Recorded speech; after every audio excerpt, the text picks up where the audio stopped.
Welcome to all of you who are joining us. Enjoy the entertainment while we wait for the rest of the attendees to join in. We'll be about 6 or 7 minutes until we start the webinar. But in the meantime, enjoy my nephew. This is my home, this is the place to be. מרגיש את אלוקיי כאן בקרבי, אז תעלה אחי ושב איתי. This is my home, זה המקום שלי, שלי.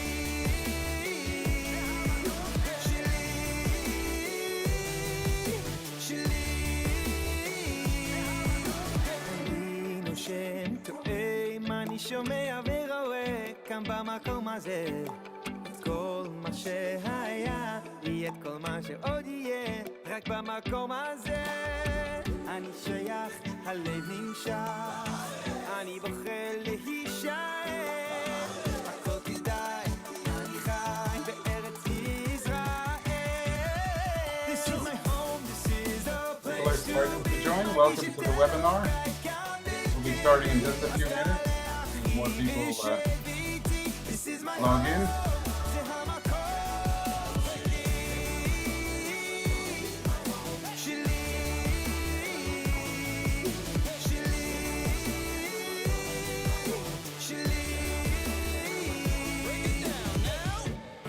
This is my home. This is my home. This is my home.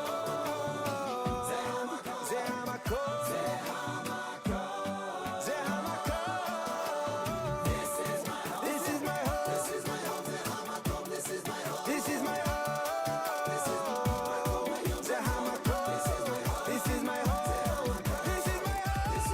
This is my home. This is my home. This is the place to be. מרגיש את אלוקיי כאן בקרבי, אז תעלה אחי ושב איתי. This is my home, זה המקום. This is my home, this is the place to be. מרגיש את אלוקיי כאן בקרבי, אז תעלה אחי ושב איתי. This is my home, זה המקום שלי, שלי.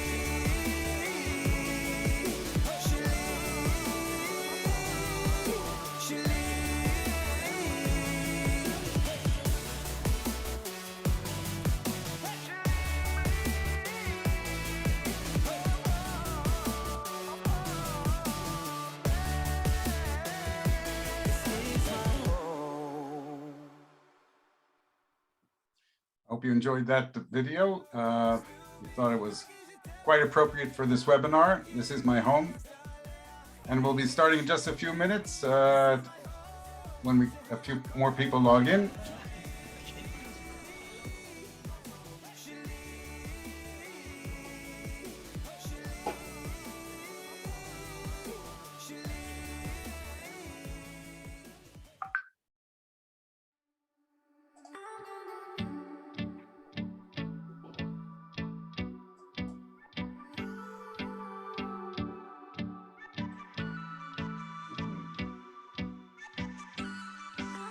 אני נושם, טועם, אני שומע ורואה כאן במקום הזה את כל מה שהיה ואת כל מה שעוד יהיה, רק במקום הזה אני שייך, הלב נמשך, אני בוחר להישאר, הכל כדאי, אני חי בארץ ישראל.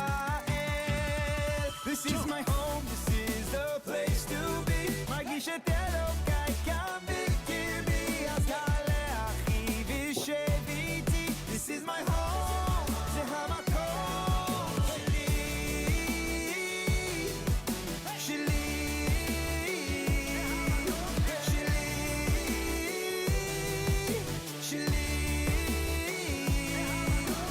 אני נושם, טועם, אני שומע ורואה כאן במקום הזה. More people are joining. Thank you for joining us. We'll be starting in just a few moments as the attendees start logging in. My name is Norman Shapiro, and I will be the host for this evening. And again, we'll be starting in a few minutes. meantime, feel free to enjoy the entertainment.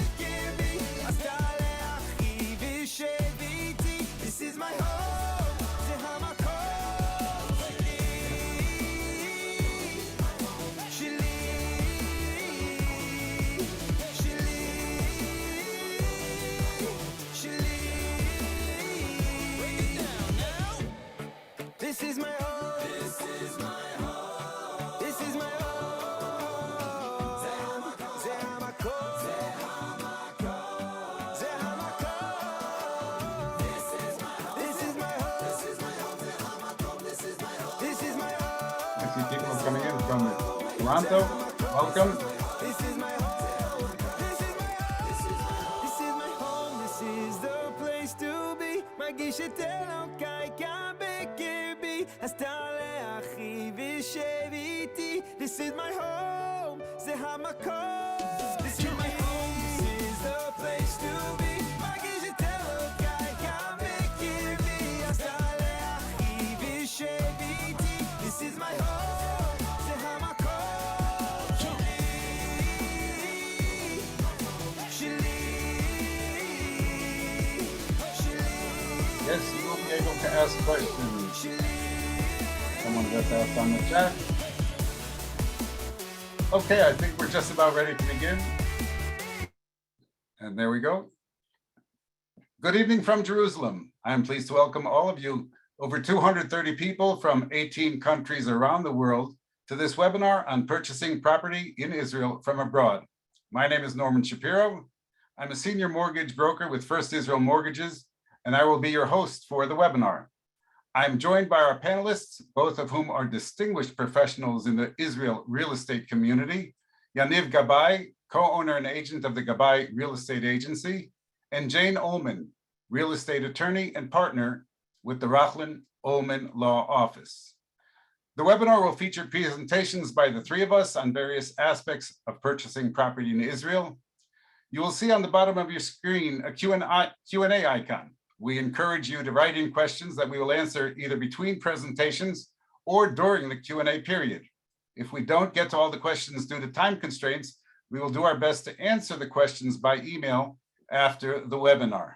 Just to give you an idea, each speaker will be presenting for about 8 to 10 minutes, followed by the Q&A session. And in addition to the Q&A, we'll be asking you to respond to various polls throughout the webinar. This will help us better understand your needs and respond to them accordingly. In that vein, I would like to put up 2 poll questions, which you will see shortly on your screen, and afterwards we will share the results. First, we would like you to describe your interest in purchasing in Israel, whether you would like to be purchasing for Aliyah purposes, vacation or second home purposes, or investment purposes. Next, if you could, tell us the area where you would likely be buying your home. Let's see. If I could, let's see, property. Oh, we have the results up. These are the questions. Oh, these are the questions. Let's Oh, give people are 30 answering now. seconds. Yes. Okay.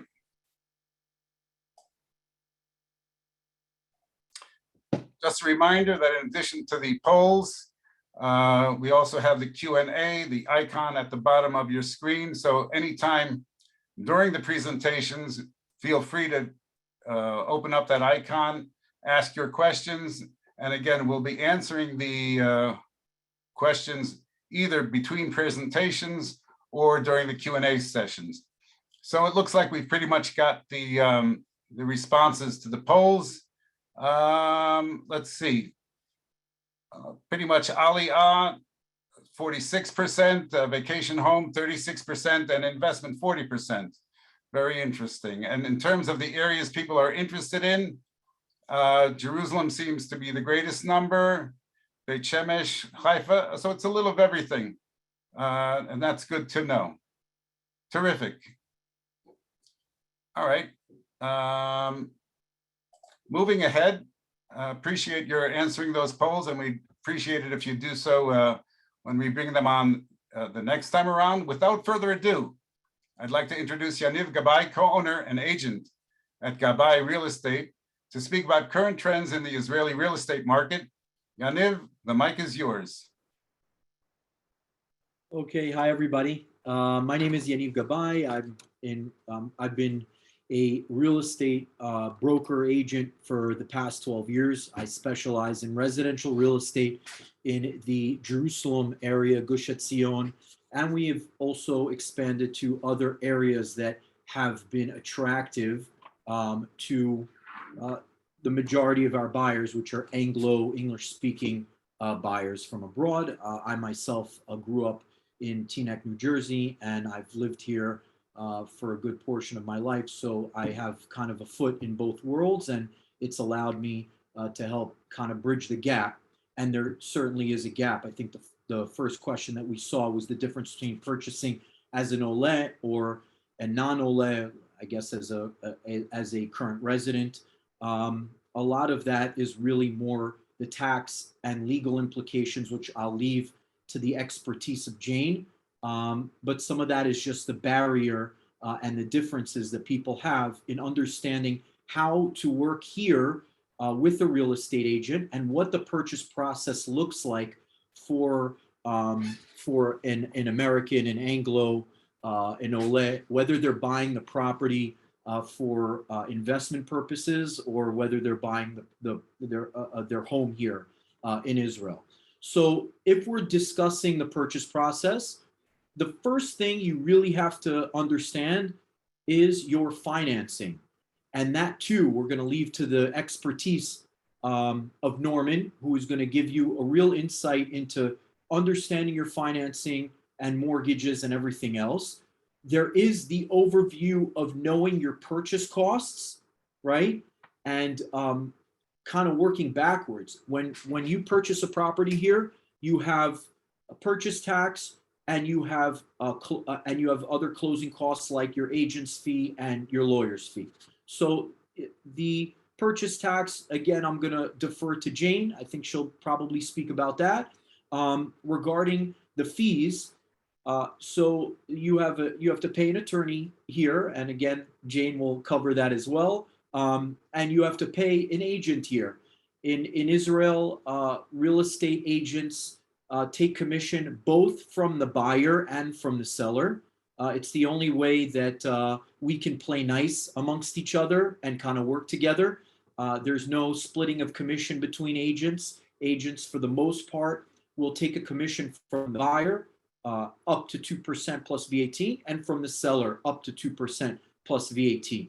There are instances, certainly in many areas in Israel, where an agent will represent both sides. In Jerusalem, it's a little less likely, but it happens as well. But the buyer pays commission to their agent, and the seller pays commission to their agent. Sometimes that's the same person. Often it is not, specifically in Jerusalem. Once you understand that, and you have an overview or an understanding that you're basically looking at tagging on approximately, we'll call it 12%, as far as your overall purchase costs on top of whatever you're buying. So if you're looking to purchase a property in the $1 million range, you're looking to really spend 1 million, let's say 120 on it when all is said and done. And that's not including furniture, appliances, light fixtures, all sorts of things that usually do not come with the property, certainly firsthand and often in secondhand properties as well. Understanding your budget and what kind of financial ability you have in purchasing the property is the obvious first step. The next is really the purpose of the purchase. Is this an investment? Is this something where you're purchasing a home? And that will also help you determine the location, which is the most important thing. I often get clients coming to me and saying, look, we're thinking of maybe Beit Shemesh, maybe Efrat. We even thought up north, and we liked Givatayim last time we were there. There's no way that one person could cover that, and there's no way if you're in that stage that you're going to find anything. It's almost impossible, because you really have to understand the areas that you're going to be looking at to determine what the right fit is going to be for you, because you can't you'd be comparing apples to oranges. You have to decide first and foremost on a location that's suitable for you, and then work with I think one agent. Sometimes you need a more than one, just because not all agents share their properties. And if you're the type of person that needs to see absolutely every potential property on the market, you may need to work with more agents. Some people understand that they really need to get an idea of, let's say, 80%, 85% of the market. And most competent agents that specialize in specific areas can show you that. Because there is, and this is often a question that I get, there is an MLS here, but the MLS is agent focused. It's called Chiron. A buyer can go onto the Chiron website. Good luck, it's not a great site. Agents, though, use Chiron often to see what other agents have, and agents work in a lot of WhatsApp groups with other agents. So good agents know how to get to the most of the properties in any specific area. So you've narrowed down the property, you know exactly how much money you have to spend on it. Now you go out looking. Good to try to get two properties that you're interested in and almost negotiate simultaneously on them so that you have some leverage. There's no real rule of thumb as far as how much negotiability is on a property in Israel. It really depends on the seller or the developer that you're talking about. And there is a big difference also between negotiating on a first-hand property and negotiating on a property that is second-hand, that has a specific owner. The market here is very tough. We'll get a little bit into the current market status very soon, but the sellers know the market better than most of us agents. And the developers certainly know the market very well. And on the side of the buying firsthand, pre-construction from a developer, the developer is also bound by whatever financial institution is backing up their project. And they can't, even if they want to, they can't always discount their properties, certainly not more than by a few percentages. When you deal with specific sellers, many sellers here grossly overprice their properties. So if you do give them an offer that is predicated on what was recently sold and with the idea of what is currently for sale, then that may entice them to go down. And every seller, again, is different. Once you've reached an agreement on price, then it is your obligation as a buyer to check the property. And Jane will go into what that means, checking the registration, the ownership, checking the property from a structural perspective. It's on you to bring the engineer. And that process is the due diligence process. During that time, and Jane will go into the legality of this a little bit more, but during that time, it's understood, hopefully when you're dealing with an honest person, as far as the seller or your agent and the other agent, if there is another agent, that the property is now on hold. It's not being shown to other buyers while there is a healthy expected time of due diligence. And then there's the signing, and Jane will also discuss that a little bit more as far as what that means. There's a difference between signing here on a property and closing. What people call closings in America. It's a very different animal here. Here, by and large, when you sign on a property, you're committing to purchasing the property, and then when you make the final payment, you receive occupancy, and really all of your fees, your taxes, really have to be paid more or less on signing. But again, Jane is the expert on that. As far as just as far as making Aliyah, I know Nefesh B'Nefesh discusses this a lot, and then going back to what we were discussing, what I was saying regarding finding like the right location and the purpose and everything else, is that it is very important if you're making Aliyah to try to get a feel for the community. Some people can do that on like a pilot trip. Some people can do that, spending a few Shabbatot in different communities. Some people need to get find a rental first. All of that is completely understandable, and there are pros and cons to all of them. I don't see a real, I don't see such I don't see a person renting first for the year as being such a bad deal, especially because there's such a huge dissonance between what you're paying for rent in this country and paying for the property. In other words, the property prices here are a lot more expensive than the rental prices here. So it is understandable to kind of get get your feet wet here in a specific community. While I'd love for you to buy, it is a good idea often if you're making Aliyah to rent first for a year, understand the community, understand that this is a place that you can commit to and then buy. The flip side of that is the current market status, and the market is really scorching hot. I have not seen it like this in a long time. That could indicate that it will go down or at least stagnate. I'm not a prophet. I can tell you that in certain places, I've seen 10, even to 15% differentials. I've sold a property in Efrat that was a semi-attached house. I sold that side of the house for 3.9 million shekel, not even a year ago. The other side received an offer for 5.3 million shekel.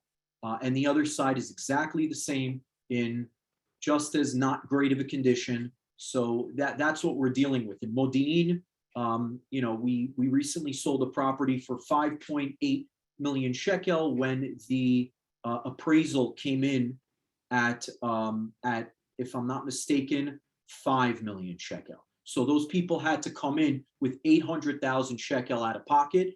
When it comes to mortgages and everything else, Norman will point you in the right direction there. But you do have to take into consideration, because the market is so hot, that there could be a discrepancy between what the appraised value is and what the agreed upon acceptable price is. Certainly what the seller will accept in a market that's continuously going up. If that's going to stop or not, who knows?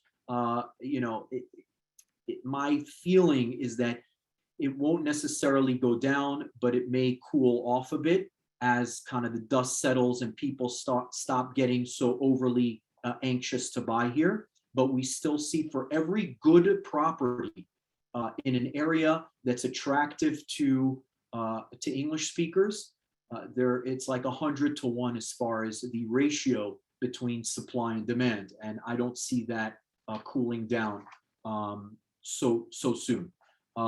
As far as where there are currently good investments, what's the next great thing? A lot of people talk about that.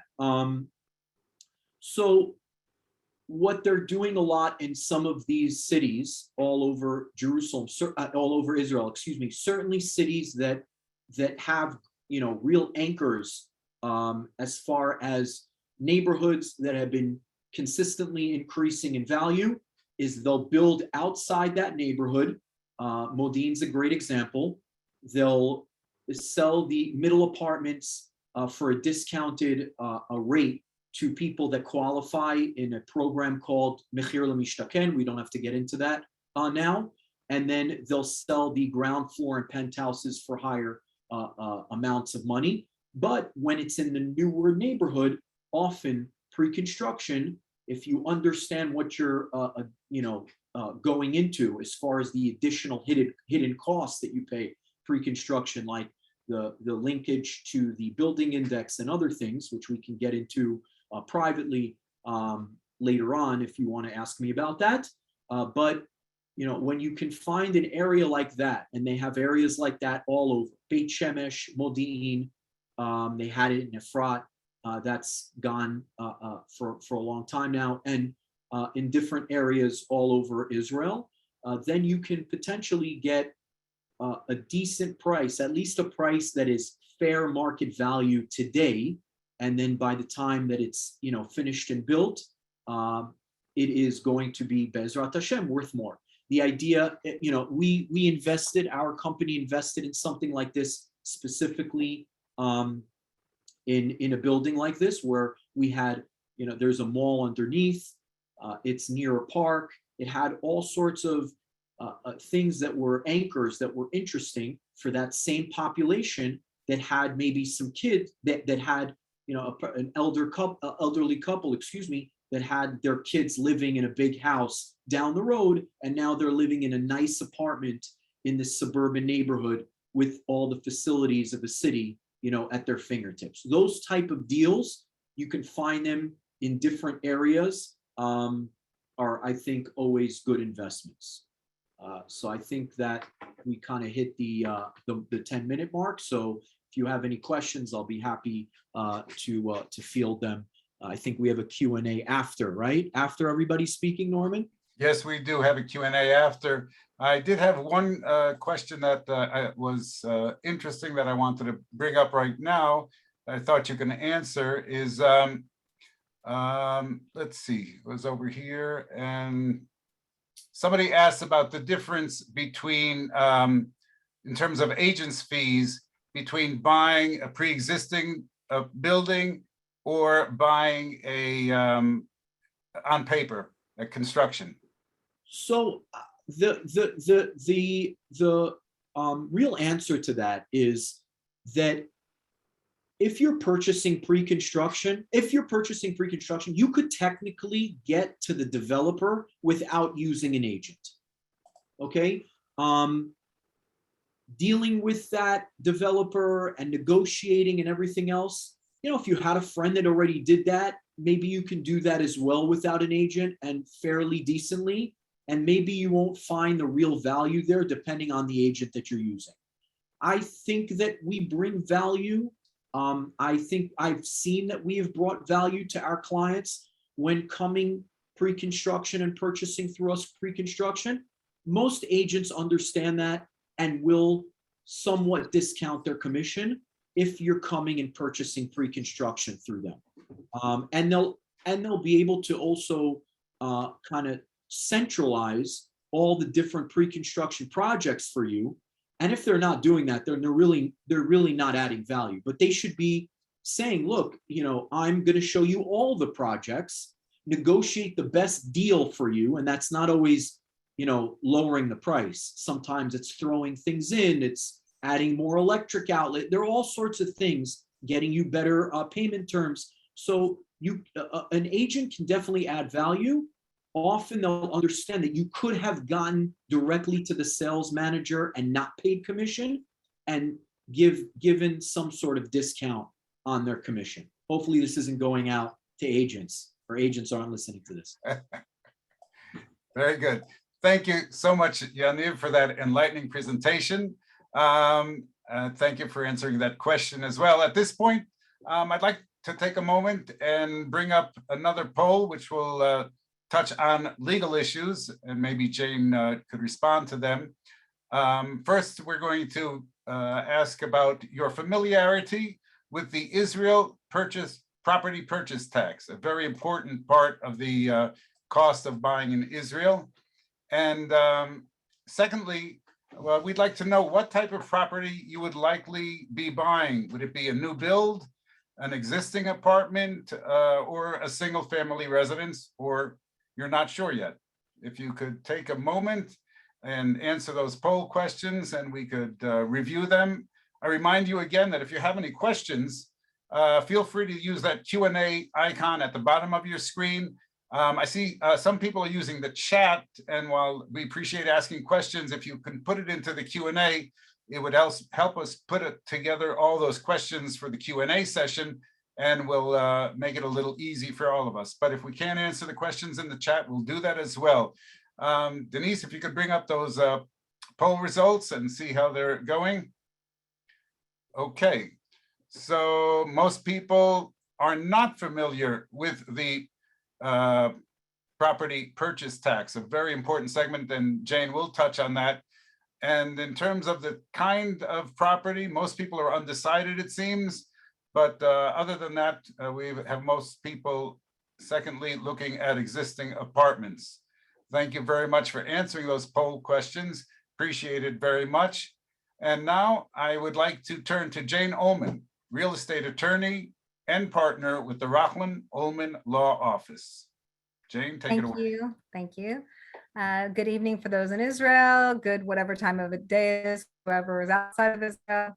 A bit about myself. My name is Jane Ullman. I'm a partner in a small law firm based in Jerusalem. We handle transactions all over the country. Our primary focus is real estate, as is the subject of tonight's evening. A bit about myself. I'm originally from California. I moved to Israel after my first degree. I studied law in Israel, so I am an Israeli trained attorney, and I'm an attorney for over 20 years. And all the people here with us tonight, I've worked extensively with, and this is a great forum for you to be able to get the answers to your questions. We've put together a small kind of PowerPoint regarding the main points here. Let me see if I can share this. 1 second. Okay, so this is the PowerPoint basically going over property in Israel.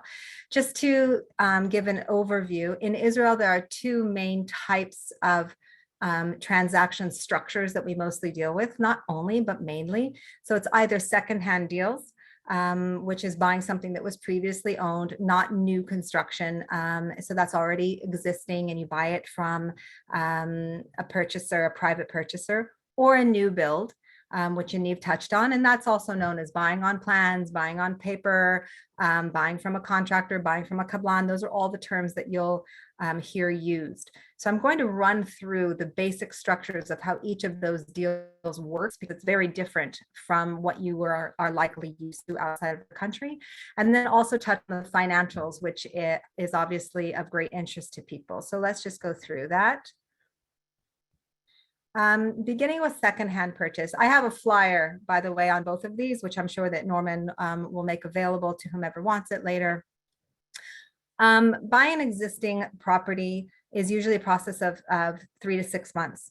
In Israel, there are no title insurance companies, there are no escrow companies. Your lawyer serves those functions. So what happens is generally you find a property with your agent like Yaniv, and you make an offer. An offer is verbal. And the offer includes the basic business terms, how much you're paying, what's included in the transaction. Don't forget that properties in Israel are sold strict. So things like appliances are not included unless they're listed specifically in the contract, because it's considered like including your sofa. It's a furnishing in Israel. So if any of those things are meant to be included, we need to know, because that's unusual. And what happens at that point is the parties exchange attorney's details. So my details as your attorney would be given to the other side. And what we're wanting at that point is for the seller's attorney to send us a draft contract. And the draft contract kind of signifies the opening of the games. And then we begin our due diligence. As Yaniv said, once we have that draft contract, the other party is not meant to be marketing that property to a third party. They're not meant to continue showing it. And you as a buyer are not meant to negotiate with a different property at the same time. Like you can't be negotiating with their next door neighbor and this property once we already have a draft contract, because they've taken their property off the market for us. So once we have that draft contract, we begin our due diligence. So we, as I said, we first make the offer, and the offer includes the price, possession date, special terms, payment schedule. You may not sign anything called a zichron dvarim. That's something that agents like, because that means that it's binding and they have a very high likelihood of getting paid. As an attorney, that's a very bad, poorly written, but very binding contract. So I highly recommend never signing a zichron dvarim. Offers should be made orally or in a non-binding email. Then we begin our due diligence, as we said. That includes the contract negotiation, meaning I get that draft contract, we review the contract, and then I begin title search. In Israel, there is not one registration body where everything is neat and tidy and registered. There are a few different places that things can be registered, different combinations, different systems, depending on at what stage it was constructed, how long ago, is it administered by the lands administration, the lands registry. If it sounds complicated, it is, which is why I have a job. And you really need an attorney whose expertise is in property, because you have to have seen a lot of these files to really understand what you're looking for. So we make sure that the title is properly in the name of the seller, that what kind of liens there are. Is it only a mortgage, or perhaps sometimes we see a lien from the tax authority, or there's some other problem. For instance, they'll tell you that the property is 100 square meters and all of a sudden on the registration it shows up as 47. Why? We have to kind of check all those things out. And we're also looking to make sure that the house is built according to permits. If there looks to be large deviations from the permits, we might bring other people into our team. As you see here, planning and zoning checks. I often will bring someone into my team that's a planning expert, because that's a separate professional that would give us that information. That would form part of our due diligence. As Yaniv said, you would want to have it inspected. A planning expert or an appraiser is a different professional than an inspector, an engineer who's looking for structural defects. And you also would want to make sure that you can finance your purchase. All of these things are important because in Israel, all of your due diligence is performed before you sign the contract. There are no contingencies in Israel. There are no contingencies for finance. There are no contingencies for inspection. Everything we need to know about that property, we have to find out between the period when we've gotten that contract draft and when we go to sign it. That's our period for the due diligence. And once we sign, we're in. So sometimes, yes, you have to put in a little bit of money to make sure that you're getting the right deal for you. We pay an inspector a couple of thousand shekels, and if he comes back with a really bad report, then we don't often buy it. This is important because, again, the system is different. In Israel, you are buying as is. That means that you don't hand this inspection report to the seller and they're going to repair everything on the report. It basically means that it's more like buying a used car. You take it into the garage and you have it inspected and you see, oh, the fender's a little dented, the air conditioning's a little weak, but I'm still okay with it. That's really the point of the inspection report here. You're looking for things that you would expect to see in a used property, but nothing so huge that it would kind of be a stopper. If there are big things, sometimes the seller will repair it, but most of the time they don't. So the purpose of the report is really for our own edification and to help you make that informed decision. Again, going back to financing, I'm going to let Norman and Svi speak about that. But one really important piece is, again, there are no contingencies for financing. So one of the pieces that we often have is an appraisal. And an appraisal is an important piece of the puzzle because if you buy something, say, for 2 million shekels, and the appraiser comes along and he thinks, it's really only worth 1.8. That means the bank is basing their financing, their loan to value ratio based on the appraisal, which is lower than the contract price, and you would have to make up that difference. So sometimes it's very important to also add an appraisal to our due diligence before signing. Moving on. The transfer of rights happens after you've already taken possession in Israel. People often ask me, what's the time frame between when you sign and when you get the house? Standard is really at least 3 to 6 months. Sometimes it's faster if no one's living in the house. Sometimes it can be more if that is what is negotiated between the parties. There's no standard time frames. So you're looking really at 3 to 6 months. Payments are made in a layaway plan. Against the first payment, you get a lien on the house. And then we would make payments as we go along until the final payment will be against possession of the house. Against possession, we also get all the documents that I need as your attorney to transfer the rights. And that transfer of rights actually happens a few months after you're already safely living in the house. Purchase tax. Purchase tax, I'm going to use this as an interlude between the two types of property purchase because it applies to both equally, both types of purchases, both types of transactions. As of December 21, they reinstated the higher purchase tax for foreign residents, and it starts at 8% and goes up to 10%, as you can see. The purchase tax is based on residency and not citizenship. A lot of people say, oh, but I'm a citizen. It doesn't matter. If you're not living in the country for 183 days of the year and your center of life is not in Israel, you are not considered a resident. If you are a resident, the higher tax starts if it's a second or more property. So the only way that you can get a lower tax than this is if you are an Israeli resident and this is your only residential property. And then the tax rates begin at 3.5, 5, 7, 8 on up. But for most people right now who are foreign residents, you need to make sure in your Excel spreadsheet of expenses that you're budgeting for this kind of tax. Mortgage money cannot be used in most cases to pay for purchase tax. If you establish that residency within 2 years and of when you sign the contract, doesn't matter when you're getting possession, of when the date that you sign that contract, you would be eligible for a significant refund, not a complete refund, but you would be able to get a significant refund, and I can help you amend the taxes if you become a resident within that time frame. This is the difference between the purchase tax for a resident and a non-resident. So you can see that it's significant. Purchase tax is due 60 days after you sign the contract. Let's go over to new construction. New construction is a different kind of structure, obviously, because it's not yet built. It's a new construction contract consists of 3 parts. The main legal contract, which I review, I go through it clause by clause, and we make up a list of changes to the master contract. Change this term, change that term, fix that time frame. Please clarify this, that, and the other. In addition, there is also the plans and the technical specifications, which you'll hear called the specs or the mifrat from the word lefaret, to explain. And those things need to be read together because the specs explain what you're getting within the plans.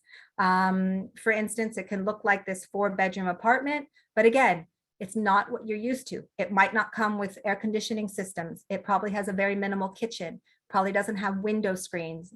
Does it have a shower enclosure? All these things that you might expect to see in a finished apartment, but for Israel are considered extras that are put in later by the buyer themselves. So in order to really be able to financially understand what the finished project will cost you, you need to also have a professional, for instance, a designer, review the specs. The timeline is very important, okay? The timeline in Israel, it's given to you. They usually give you themselves very generous timelines, but they are allowed 2 months grace by law.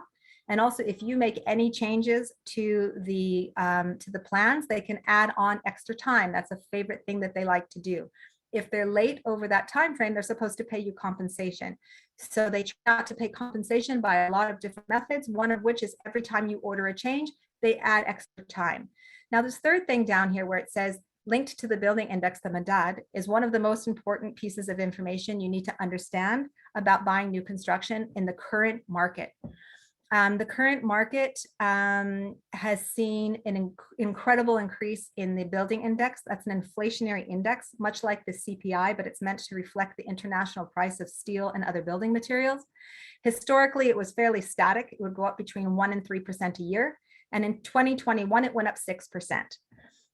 In the month of January, it went up 0.8%.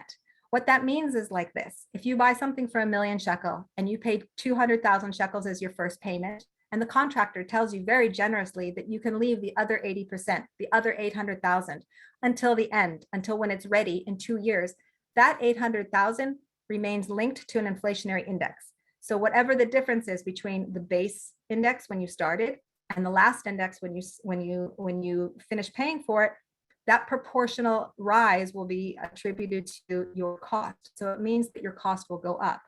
So right now we're seeing a lot of times that the contractors want to hold you to that kind of payment schedule because they don't want to have all the money paid early and then not be able to afford to make their profit with the build.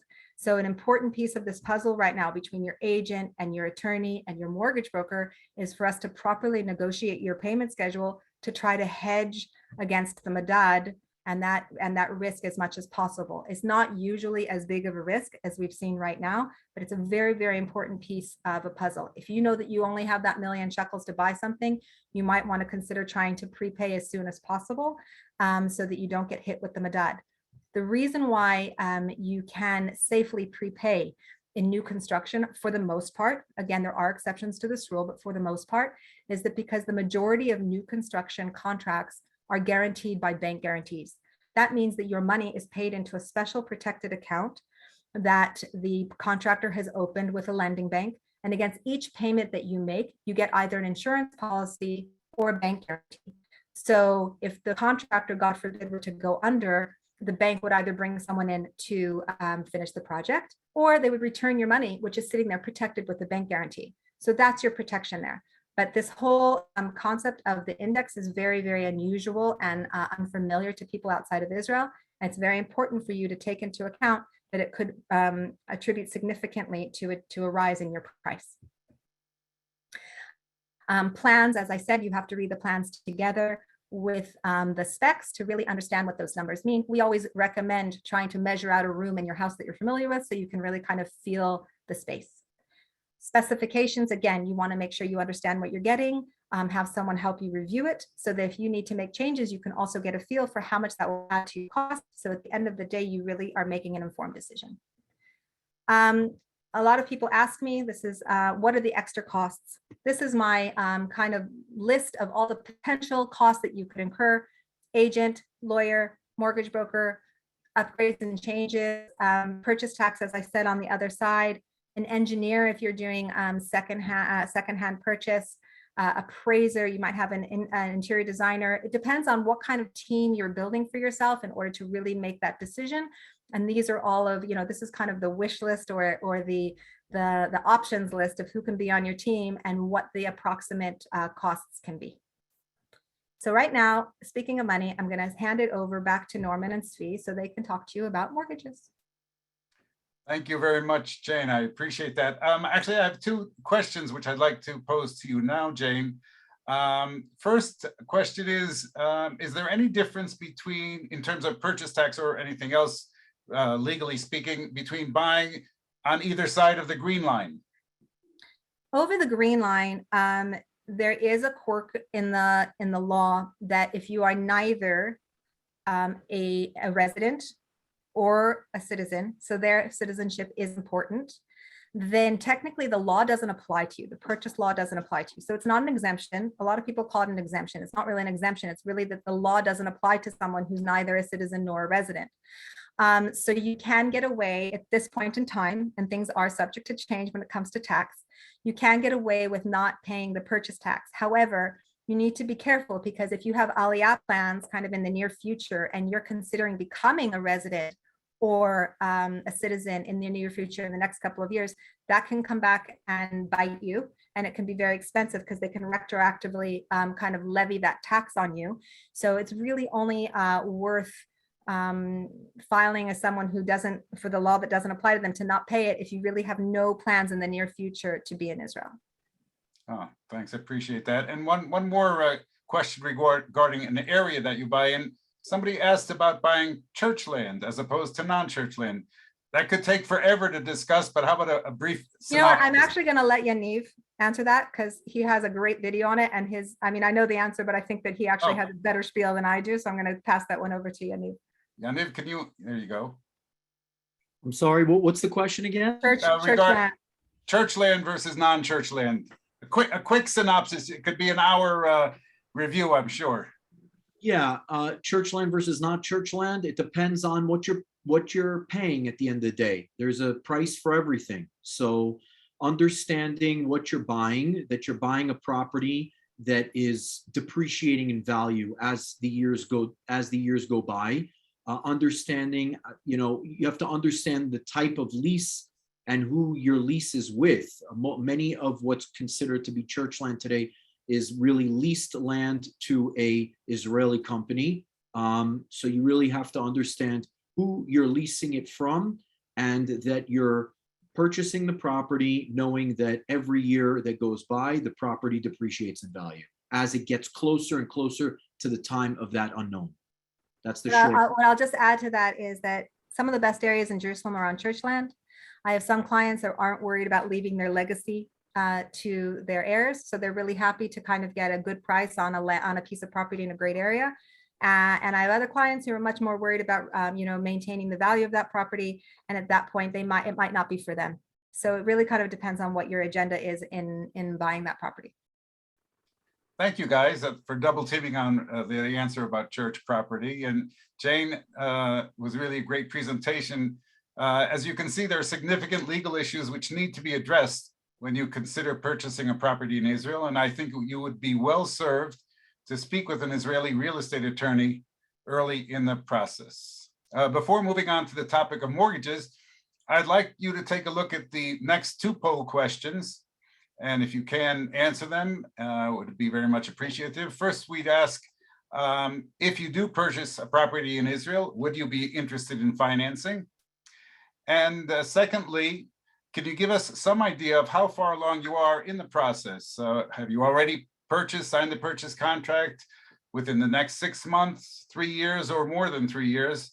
And we'd very much appreciate to know what you're thinking of. Again, if you have any questions, be sure to use that Q&A icon at the bottom of your screen. And afterwards, in our Q&A session, we'll try to answer as many questions as possible. Let's see, I think we've got the results in on the poll. All right, in terms of financing, so 50% are interested in financing and 20% not, and 30% are undecided. That's interesting. So it looks like most people are interested in purchasing within the next 3 years, and some have already purchased. So we'll keep that in mind. Appreciate that very much. Okay, so it's my time, and I'd like to share with you some information about mortgages in Israel. But first, what I have to do is share my screen. Let's see. All right, I hope you could see that.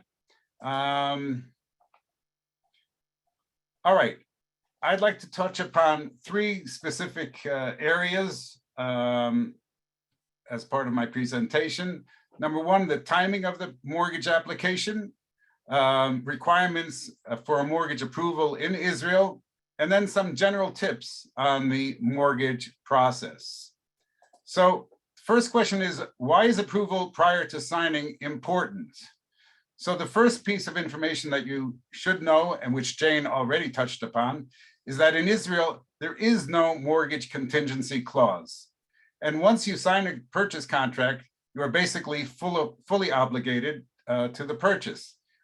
Therefore, when signing a contract without sufficient financing, you could lead to a situation where you're subject to significant penalties.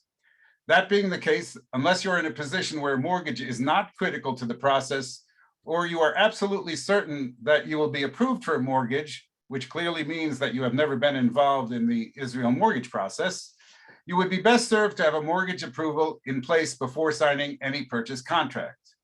The approval process can take as little as a few days to as long as a few weeks, and that really depends on the complexity of the file.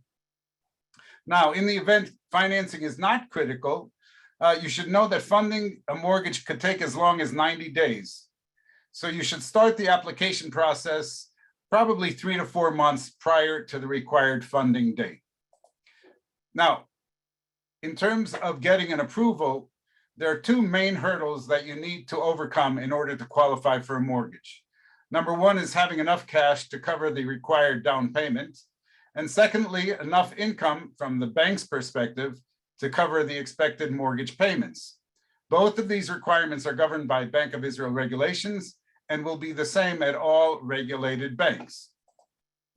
Now, as far as the down payment is concerned, basically a buyer will fall into 3 categories, one of 3 categories.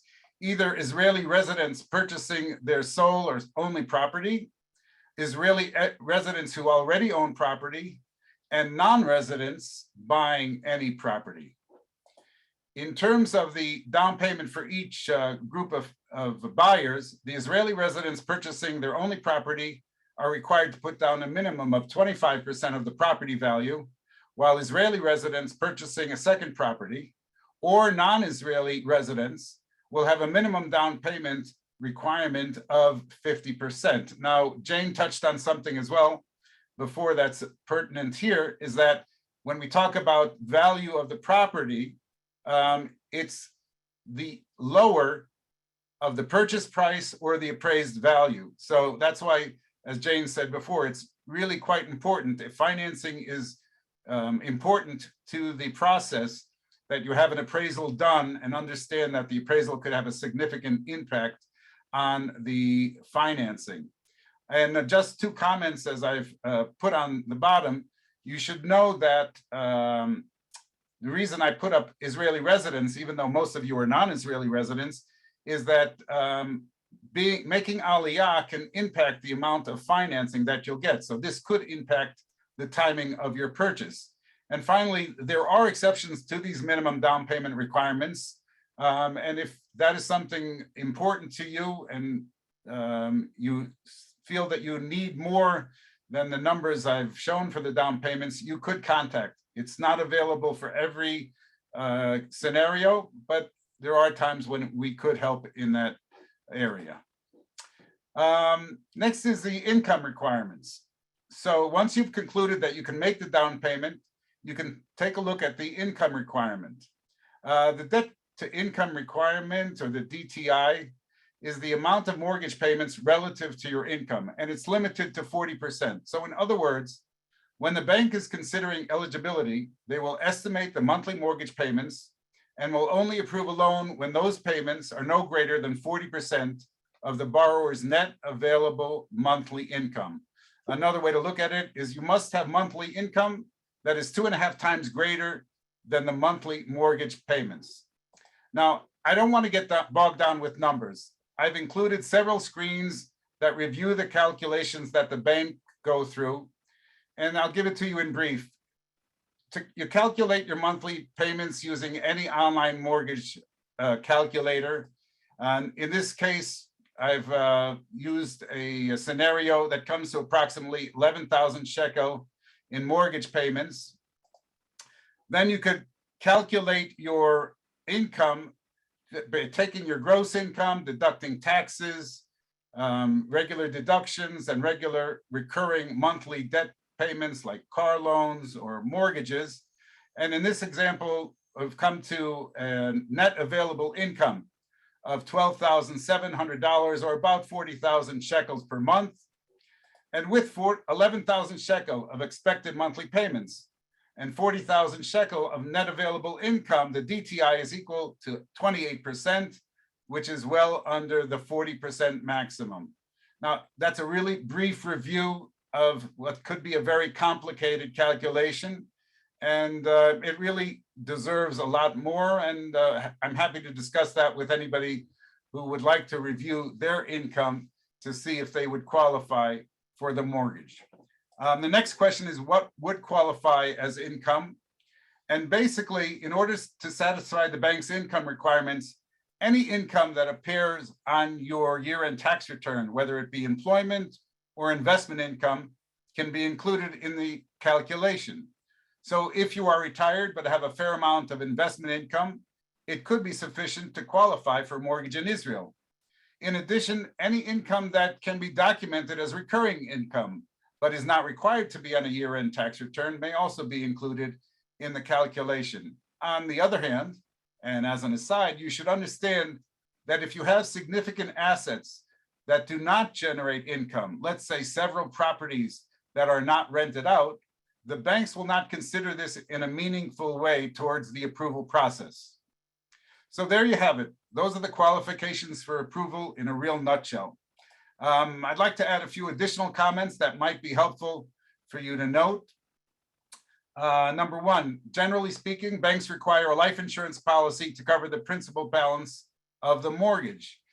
Depending on the circumstances, we are often able to obtain a waiver for this life insurance requirement for our clients. But again, that's something we have to discuss on a case-by-case basis. Number two, the banks will approve loans going up to age 85 or sometimes even 90 under certain circumstances. So if you are in your 60s or even 70s, a mortgage is not out of reach. I touched upon interest rates before.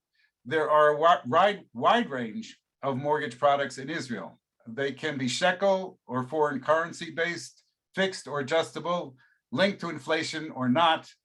The actual rates will depend on the term, the down payment, and the basket of products that are taken. And this is something, again, that it's hard to give an exact number on a presentation like this because every situation will be considered differently by the banks. So again, it's something I'm happy to discuss on a case-by-case basis. Number four, the banks will accept first family members as co-signers on a mortgage application and will include their income in the calculation for eligibility. So that means that people who have children living in Israel, for instance, who are not making a significant amount of income, can qualify for a mortgage based on their parents' income. It's something that we do on a regular basis, and is a large function that we provide to our clients. And lastly, you should be aware that the entire mortgage process can be conducted without ever needing to come to Israel. Of course, this has been especially helpful over the past 2 years, but it's something we do, again, regularly, literally on a daily basis for our clients. So I hope this brief overview was helpful. There is certainly much more involved in the mortgage process, and I would be happy to answer any questions that you might have. Thank you very much. Okay, I'd like to move on to the question and answer period. So Denise, if you can open up all the panelists to join. Again, if you have any questions, please use the Q&A icon and submit your questions now. And finally, one last thing is if you would be kind enough to complete the survey that will pop up after you leave the webinar, it would help us greatly preparing for our next webinars. So let's take a look at the Q&A questions, and let's see. Here's a question, I think, for Jane. If you are there, I guess here in Israel, 183 days a year, are you considered a resident? How many times do you have to do this? Jane, you have to unmute. I'm not sure I understand the question. It's it's considered for the tax year in which you buy the property. So in the tax year in which you buy the property, you have to be a resident, meaning that your center of life has to be in Israel, and you have to be there for 183 days of the year. There's also, it comes from the tax code. So if you're not 183 days in 1 year, but you're 252 days or something like that in 2 years, there's a way around it. But the definition goes according to the tax code. So it's not that they keep checking you year after year. It's an affidavit. It's a declaration that you give for the filing to the tax authority for that purchase. And you say, in the year in which I'm buying this property, I will be a resident and here for the requisite amount of days. Okay, I got one more for you, Jane. Regarding the 8% tax on purchase, if a wife is the purchaser and makes Aliyah, does it have any effect on the husband who is not ready to make the move? So you can buy only in the wife's name. Again, that depends if you qualify for the mortgage, talk to Norman and Svi, all those kinds of things. And then if she will become a resident, you can get the full refund. It doesn't mean that then you'll be able to use it again when the husband eventually makes Aliyah, because a husband and wife are one tax unit. There is actually an additional tax break for Aliyah, which is not the resident tax break that I'm talking about. We just don't generally use it because it's actually more expensive than the residence rate, but it sometimes can be useful if, for instance, you already had a property and now you're making Aliyah, you can use the Aliyah rate, which starts at 0.5%. So it's not as cheap, but there is one extra. But going back to your question, yes, if you buy it all in one property, all in one name, you can get the full rebate. Or if you buy half and half, you can get just the rebate on the half of the person that does become a resident. But you can't then double up and pretend like, oh, one person bought one property and now the other spouse is buying a different property. The tax authority views them as one tax unit. Thank you, Jane. Yaniv, I have a question for you here. Maybe you'd like to answer. How soon ahead of the Aliyah date is it recommended to start looking for a place to rent in the Jerusalem region? Ooh, it's a very good question, because a lot of people ask that question and they often start way too early because properties here for rent usually don't last more than 2 to 3 months tops. So somebody that's making Aliyah, I would recommend looking 3 months prior to when they're planning on. It's basically 3 months prior to a month before they're planning on taking occupancy of the property. In other words, moving to the property. If you're moving in June or even July, you should consider taking the rental already for May, and that means you should already be looking at around March. You have to understand also that in Israel is very family centric. So most people move in the summer Right. just because they don't want to uproot their children. So the majority of leases for sure come up between July 1st and September 1st. And also even on purchases, obviously there are possession dates throughout the year, but at least 50% I would say are during the summer months for anyone that's in a school area or that has children of school age. Yeah, and if you're looking in like a nice Anglo community like Modin, Efrat, Beit Shemesh, Ranana, etc., you have to be fast on you have to be quick on the draw, because properties for rent around that time go very, very fast, and you have to be very flexible in when you can take possession. Okay, let's see. Somebody asked if we'll post a link so we can print out the presentations. We will be sending an email with the presentations included, and you will be able to review the webinar by recorded video at sometime shortly after the end of the webinar, maybe within a day, I believe, something like that. So somebody just asked if they can catch up due to they were missed part of it due to an emergency. You can review the webinar with a pre-recorded webinar after the webinar is over. Let's see. All set for newly built.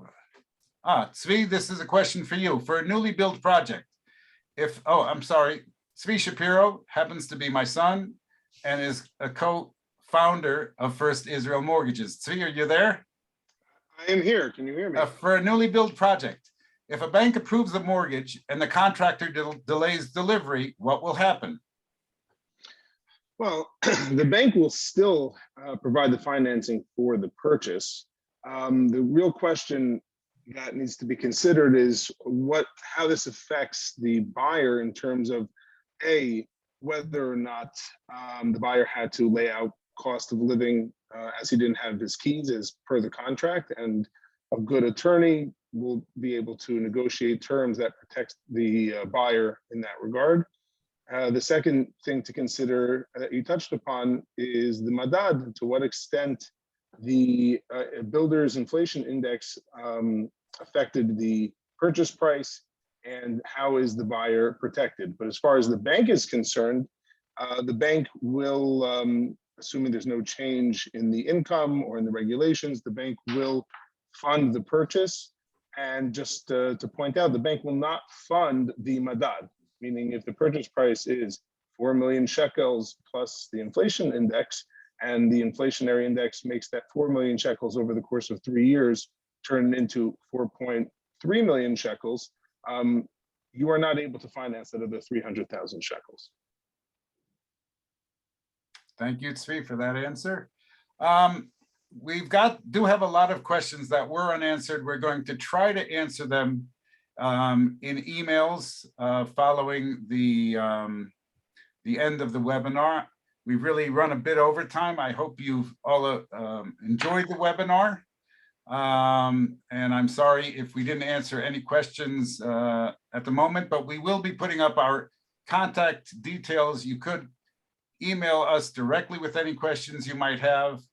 At this point, I would like to give a shout out to Denise Lahat of Live4U, who coordinated all the technical aspects of this webinar, and I think did a really good job. And on that note, one last thing here. I'm sorry. Let's see. Our contact information. Oh, Denise, there we go. Denise, our contact information is here on the last screen. Again, we'll be sending that out by email. But if you want to take a quick screenshot of that, we'll also be sending it out. Tzvi, can we send out the contact information in the chats for anybody who needs? Yaniv? Yaniv, Jane, and Tzvi, if you would do me a favor in the chat right now to everyone, would you please put in our contact information, your contact information, and that way they could have it. Here we go, Jane. Thank you very much.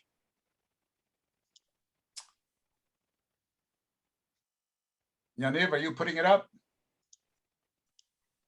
I don't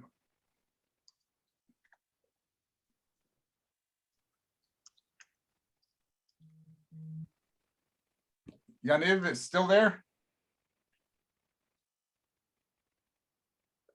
Okay. Yaniv, if you could, let's see if we can add Yaniv's. I don't have his email address. Oh, it's right here. Yaniv@gabayrealestate.com. So let's see, I have it right here. Let's see. I'm going to put I'm putting all of our email addresses right here. No, it didn't come up, sorry. Copy and paste. Oh, there it is. Jane, copy, whoops.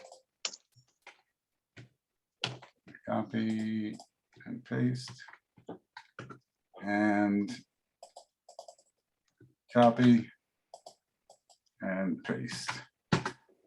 Well, this is the end of our webinar on purchasing property in Israel from abroad.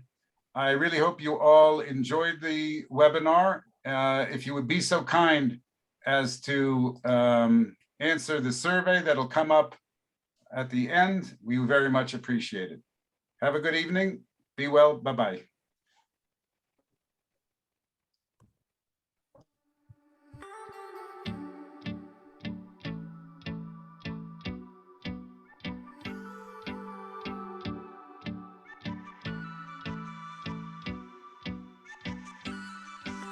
אני נושם, תואם, אני שומע ורואה כאן במקום הזה את כל מה שהיה ואת כל מה שעוד יהיה רק במקום הזה אני שייך, הלב נמשך אני בוחר להישאר